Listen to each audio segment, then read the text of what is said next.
let's move on and let's still dissect the the Prime Minister's Independence Day bonanza and what could it mean for semiconductors. We just heard from Hiren Ved from Alchemy Capital as to how this is one segment which is also going to be a big beneficiary from what the government's intention is. And who better than Jairam Sampath, whole-time director and CFO at Kaynes Technology, joining in on the show right now to talk about exactly that.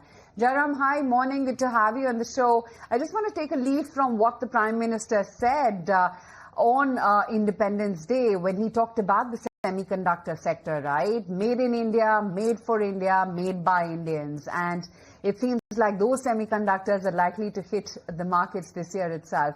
Tell me, how does Kaynes Technology see itself aligning with this vision? And how is it that this would aid yours as well as the entire semiconductor ecosystem in India? Good morning, and thank you for having me on the show. Very well said. I think you have said it all, but yes, I'll paraphrase it again.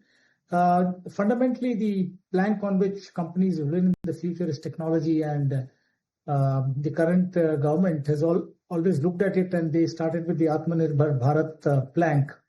And they have now given a lot of boost to it by announcing programs around the Atmanirbhar plank, which are in the high-tech areas. So coming specifically to our company, we've just about 3 major customers who have interest in India and probably globally very large customers we have tied up. And our first pilot plant is ready at Sanand, and the main plant should be ready sometime by the end of third quarter of this year. And we are looking forward to getting semiconductor assemblies out of these plants and get it approved by customers and so on.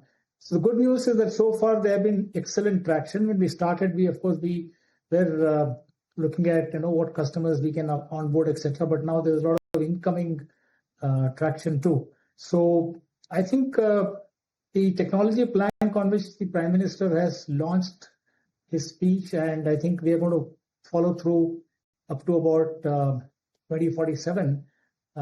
It is going to propel India into a different sphere of activity than we are used to before. And we as Kaynes Technology very much look forward to participate in this particular revolution, as it were. And then because we have also taken steps a couple of years back to be a part of this technological revolution in making India really Atmanirbhar and becoming a global power.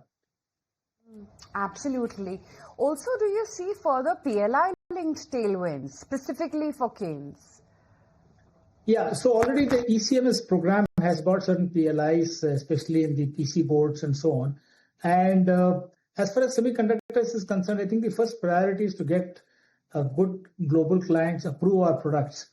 And we probably will be one of the first off the block right now. And we hope to get those approvals done.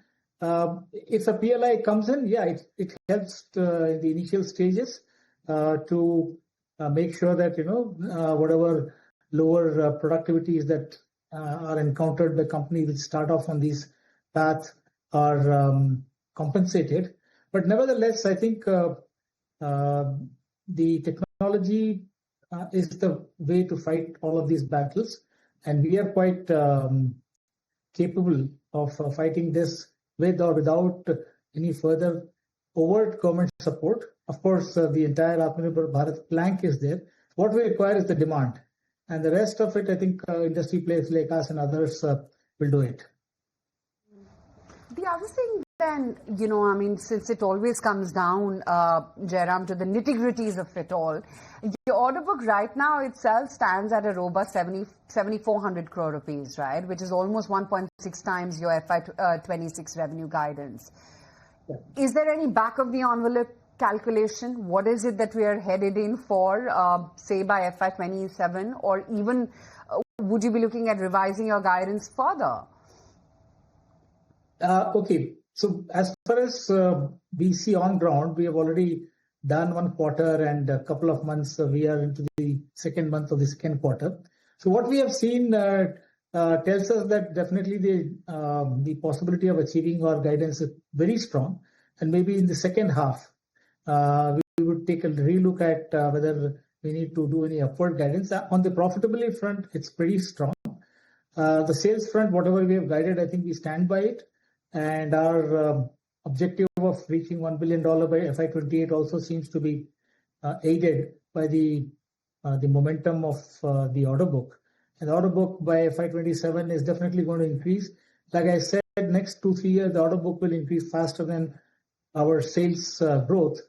And then it will probably catch up. The sales growth will catch up and they'll stabilize. So you can look forward to order books growth at a faster rate than the sales growth in the company. Okay, so just want to get a little bit more sense on that front and help us understand in terms of your order book. What's the sectoral mix looking within the order book, and where do you see strongest demand coming from right now? Yeah, so the order book represents also in some sense the long-term order prospects for the company. So it does have orders from aerospace, defense. It has orders from industrial. It has orders from automotive. It has a fair representation of orders from the remaining sectors too. So right now the growth is driven by industrial and the aerospace segment, and we see going forward it will be driven again by another sector of industrial. Then of course automotive is again coming back in a big way, and maybe in FY27 we start seeing a lot of growth in the strategic electronics, which is a defense area. The government has just announced its intent to push the domestic manufacture so that the country becomes quite sharp in terms of its defense, let's say, capabilities. And also they have announced the other new tech ventures like drones, etc. It's perhaps will be the next mobile phone for the country. There'll be lots of these kinds of applications going in. So I think the sectoral, from sectoral specific perspective, industrial, and automotive, electric vehicles, and aerospace now, and then defense and telecom and all other sectors, IT, a little later, maybe a couple of quarters later, would start getting some more acceleration there. And before we let you go, also just give us a quick sense on your inorganic expansion. What kind of targets are you evaluating for North America? What would be more capability driven? Would that be more capability driven or scale driven acquisitions? And of course, if we're talking about North America, just give us a little bit sense on any tariff impact if you're seeing in the business right now. Yeah, so one of the ideas of having in different geographies our own factory is to neutralize to a certain extent the tariff imposition that may happen. And we have started on this journey more than 1.5 years ago. We had acquired a small company in US, and then of course now in Canada. We are looking actively at acquiring companies in the US too. The idea is to get a critical mass. So right now we have close to about $50 million per annum of business there, and we would probably look forward to another company acquisition, which will be about $100 million or so that we can take this particular number to a reasonable number by FY30. In 5 years' time, we want to double the turnover there and then get that business going a little more faster. And similarly in Europe and South Asia.